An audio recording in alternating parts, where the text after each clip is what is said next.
Вие сте с предаването Свободна зона. Продължаваме разговора с Евгений Михайлов по сложно формулираната тема. Признавам, и аз се очудих като го измислих, а после като го прочетах се очудих какво се има предвид. Каква е стратегията на мажоритарните политически атаки? Но всъщност в опростен вид това е темата защо се разгръща атака срещу президента Плевнелиев, човекът, който най-ясно говори срещу руската агресия срещу Украйна, срещу зародишите на нацизъм от изток, срещу това безпримерно посегателство срещу европейските демократични ценности, каквото наблюдаваме, и за огромно очудване, каквото наблюдава безмълвно Европейския съюз и НАТО. Не, че налагането на санкции на 5, 10, 15 или 30 човека не е санкция, но наистина това прилича на гаделичкане, по-скоро отколкото наистина на оказване на натиск. И както вчера каза Борис Тарасюк, 2 пъти бил външен министър на Украйна, този модел санкции не дават резултат.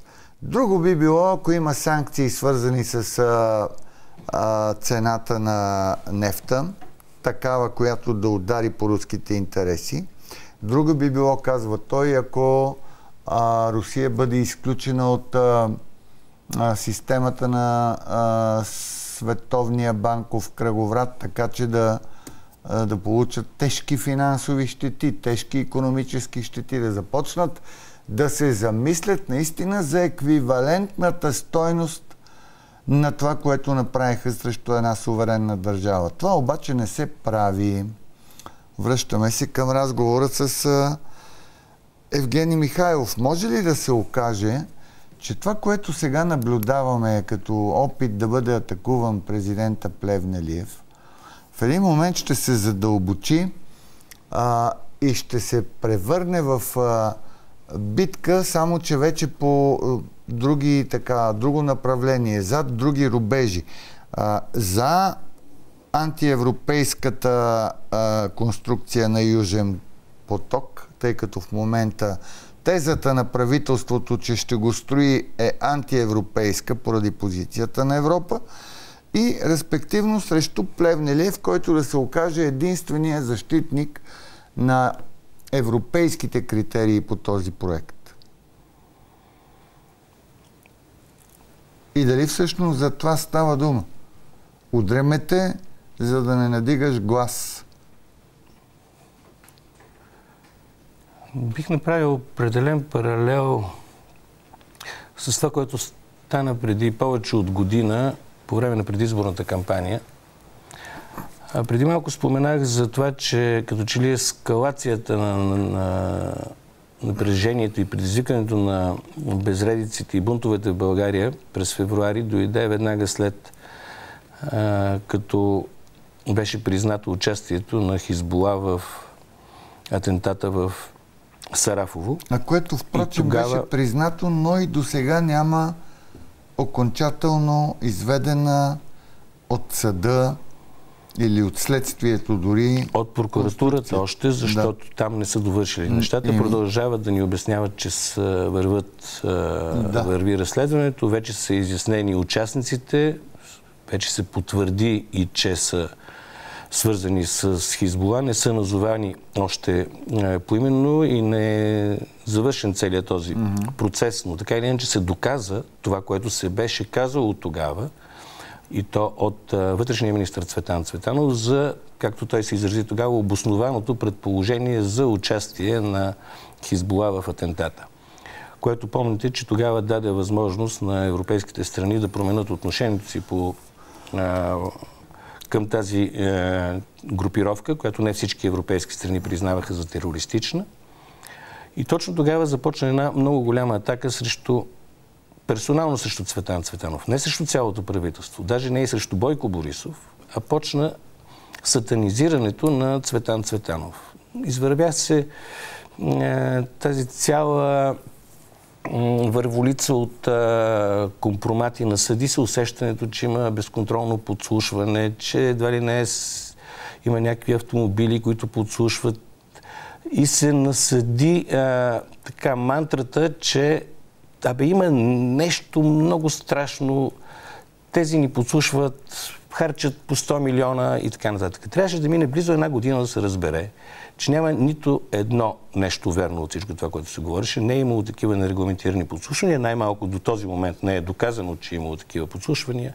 Не са се харчили 100 милиона, са се харчили по-малко, отколкото в сегашния бюджет на това сегашно правителство е предвидено за подслушване. Но така или иначе, това всичкото беше използвано да се сатанизира образа на Цветан Цветанов, да се наложат инициалите ЦЦ като нещо много ужасяващо. И това беше биене точно в една точка, както в момента има бой по президента, тогава беше боя по Цветан Цветанов. Именно когато България застана на страната на своя интерес и защити световните, европейските и западните ценности срещу интересите на Русия по отношение на Хизбула и ролята на Хизбула в сирийските събития. Всичко това ми дава основание да си мисля, че пак нищо от това, което се случва, не е безобидно и вероятно замисъл е да се отиде много по-далече. Факта, че дори един от вашите слушатели и зрители преди малко каза, че няма да прости за това, че дъщеря има ударена около паметника на Левски. След едно спречкване с полицията, което беше провокирано и то се видя по-късно от футболни хулигани, от маскирани хора, съзнателно предизвикване на безредици, се стигна до сблъсък между полиция и протестиращи. След едно спречкване и един сблъсък, правителството подаде оставка. След цяла година протести. Вчера беше отбелязан 333-я ден от протестите срещу сегашното правителство. Срещу безброй пребивания на хора. След нощта на белия автобус. След боя на труднобудните студенти и така нататък, до този момент това правителство не си подава оставка. Има хиляди бащи и майки, които не могат да простат на това правителство за пребитите си деца и за унижените си деца. Но виждаме, че това правителство с цената на всичко е готово да запазва властта си, готово е да атакува президентската институция и е по-страшното, което се развива в момента, е подготовката за създаването, което върви вече няколко месеца, за създаването на образа на вице-президента като добрия, което е много странно. Чието име се скандира като бъдещия президент. Или най-малкото като контрапункт вътре в институция. За съжаление и госпожа Попова дава основания за това, чрез едни странни изявления срещу политиката на президента, което всъщност за мен, според мен, е нарушение на Конституцията, защото вице-президента в България, нещо, което е, помните, че е една измислена фигура още по времето, когато Жельо Желев беше избран за президент, а генерал Атанас Семерджиев за контрапункт беше избран за вице-президент. Вице-президентът по българската Конституция има правомощия само такива, каквито президента му възложи. А президента не е възложил на госпожа Попова да дава юридически оспорвания на тезите на президента. Нека да пуснем зрители, които отново ни очакват, да чуем техните въпроси и ще се върнем. Това е много интересна тема и дали е недоразумение, не знам. Може би си е нещо, което трябва да се изяснява. Добър вечер. Ало? Заповядайте. Господин Коритаров, аз ли съм в ефир? Да, вие сте. Да, здравейте. Аз нямам въпрос, по-скоро имам, така да се каже, позиция, насочена към вашия гост, чието име дори не искам да си спомням. И с една препоръка към него да не се мъчи, да мъчи главата на народа, а направо да се събира багажа заедно с неговото кученце и ако може на запад от Белград да се изсели заедно с неговата приятелка Теодора Димова. Защото ще го изтласка историята, ако не се изтласка той сам. Но тогава ще бъде болезнено. А защо? България не е съгласна с неговата позиция. Излишно се мъчи. Един приятелски съвет. Защото Ако оставим историята да свърши своето, ще бъде болезнено. Най-вече за него. И за хората като него. Ако щете приятелски съвет, много ви моля, до чуване. Още един зрител, добър вечер. Слушаме ви. Нямаме връзка, може би. Изтласкват ви отвъд Белград. С какво заслужихте това? Тази година ще се честват 70 години от окупациите на България от Съветската армия на 8 септември. Управляващите партии ще честват 9-септемврийския преврат като светъл празник и вероятно имат намерение да повторят това, което направиха и преди 70 години, да изтласкат една част от народа на запад от Белград, друга част да изтласкат към Дунава в Белене, трета част в лагерите край Ловеч. Нещо на такова ми замириса в тези заплахи. И това за мен е едно от най-болезнените неща, господин Коритаров, че 70 години след окупацията на България от Съветската армия, така наречените български националисти, които се правят на български патриоти, в момента, в който стане дума за ролята на окупационната съветска армия и за това, че няма място този паметник в София, надигат вой, застават с гърдите си пред паметника и казват: не, нашата майка е Русия, така каза Ванга, почват да говорят за всичко родно, руско, панславянско,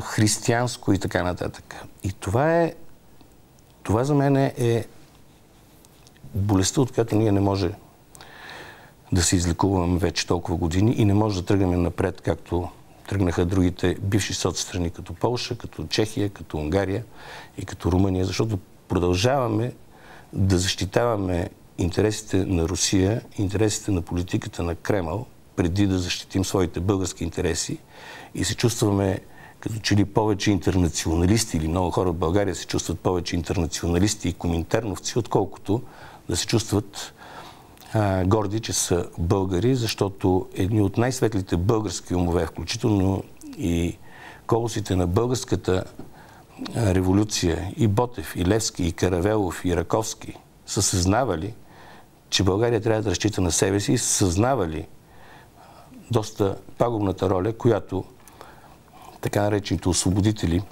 ще изиграят в България. Също се отнася за Стамболов, също се отнася за много други достойни българи, които са градили нашата държава и са ни карали да се гордеем. Фактът, че този тип говорене, този тип заплахи може сега да се чува ежедневно, фактът, че комисията срещу корупцията се оглавява от Волен Сидоров в българския парламент, който защитава изключително и явно вече проруските интереси. Фактът, че госпожа Ташева води комисията, която трябва да доведе до оклеветяване на българския президент. Фактът, че пред очите на господин Станишев се гори европейското знаме. Фактът, че ежедневно се насажда усещането, че ние по-добре да отидем в Евразия, отколкото да продължим да бъдем членове на Европейския съюз, в който ние доброволно и по собствено желание влезахме. Никой не държеше много на нас да влезем там в Европа. Този факт е притеснителен и си мисля, че тези избори, които идват сега на 25 май, са особено важен лакмус и дано този път денят за размисъл, който е 24 май, да ни накара да бъдем малко по-достойни българи, защото все пак 24 май ние го честваме като ден на българската култура и българската писменост и казваме, че България дава писмеността на останалите славянски народи. И Дано в този ден проявиме ум и размисъл, за да не се повтори 11 май 2013 година. Аз не видях никой в България да се възмути от това, дори че на откриването на Олимпийските игри, ако си спомняте, в Сочи, откриването започна с представянето на братите Кирил и Методий като автори на руската азбука. Започна с А, Б, В и цялата азбука беше изброена и бяха представени чрез символите на азбуката различни градове, местности и постижения в руската култура. Никой не се възмути от това. И ежедневното предпочитане на руския интерес пред българския интерес, това, което се случва от тези партии, които правят това мнозинство,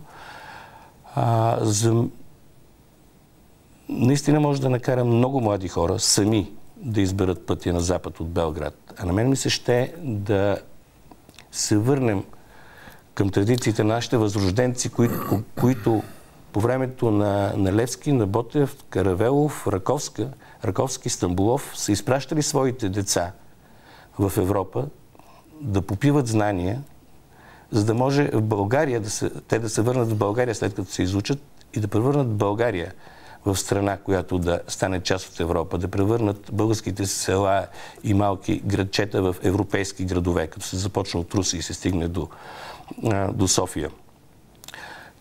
Така че това, което ни очаква, много ми се ще да не е свързано като бъдеще с управлението, с ръководството на медиите, на общественото пространство, на политиката от хора като този младеж, който се обади и който е готов с заплахи да ни изтика на запад от Белград. Постави в благоприятна ситуация, защото на вас поне ще ви се поемат пътните разходи, докато другите хора сами ще трябва да изберат този път отвъд Белград. Но това едва ли е било в периметъра на неговото мислене. Бих искал нещо... Но аз друго да се върнем, защото това, което засегнахте, е страшно важно. Маргарита Попова срещу Плевнелиев. Дали това е просто някакъв вид вътрешно-институционална закачка, конкуренция, ревност, майчинско отношение, защото доколкото знам, тя е с 10 на 15 години по-възрастна. Или е нещо инсценирано? Нещо, което има политически мотив? От една година има протести срещу това правителство. Малко по-късно започнаха протестите на протестиращи в защита на правителството на Орешарски, на управляващото тройна коалиция. И същите тези хора, които защитаваха правителството на Орешарски, поискаха оставката на президента Плевнелиев и започнаха протести пред президентството. Да. И едва ли не издигаха като алтернатива Маргарита Попова. И започнаха да издигат като альтернатива Маргарита Попова, включително влизаха вътре в президентството, носиха и букети с цветя на Маргарита Попова и казват: тя е нашия президент, ние не признаваме президента Плевнелиев. Това всичкото ме накара да се върнат 20 години назад. Точно. През 1993-1994 година в България имаше протести срещу българския президент Жельо Желев. Помните, че тогава Едвин Сугарев имаше гладна стачка. Започна гладна стачка през 1993 година, обявявайки се за оставката на президента, който президент беше помогнал за сваляне на първото демократично правителството на Съюза на демократичните сили и министър-председателя Филип Димитров и поставянето на негово място на марионетното сламено правителство на мафията, ръководено от професор Любен Беров, което беше в коалиция между БСП и ДПС. Сега, 20 години по-късно, имаме подобно правителство, подобно марионетно правителство, вече не от професор, от доцент Орешарски, което пак е правителство на мафията, пак е правителство на БСП и ДПС, но президента каза, че снема доверието си от това правителство и от политиката, която води това правителство. Политика, която е насочена срещу българските интереси. Едвин Сугарев също направи гладна стачка през миналата година в началото на протестите. защита обаче на българския президент и срещу правителството. Сега тези 20 години като че ли за някои ще се сторят много време, но всъщност ни показва, че почти нищо не е мръднало, защото същите хора, които управляваха преди 20 години с правителството на мафията на Любен Беров, сега управляват чрез правителството на мафията на Орешарски. И тези 20 години са част от нашия живот. Тези 20 години са голяма част от моя и от вашия живот. Тези 20 години са малка част обаче от живота на младите хора, които не си спомнят какво е станало. И е добре да си спомняме тези неща, добре е да си спомняме принципите.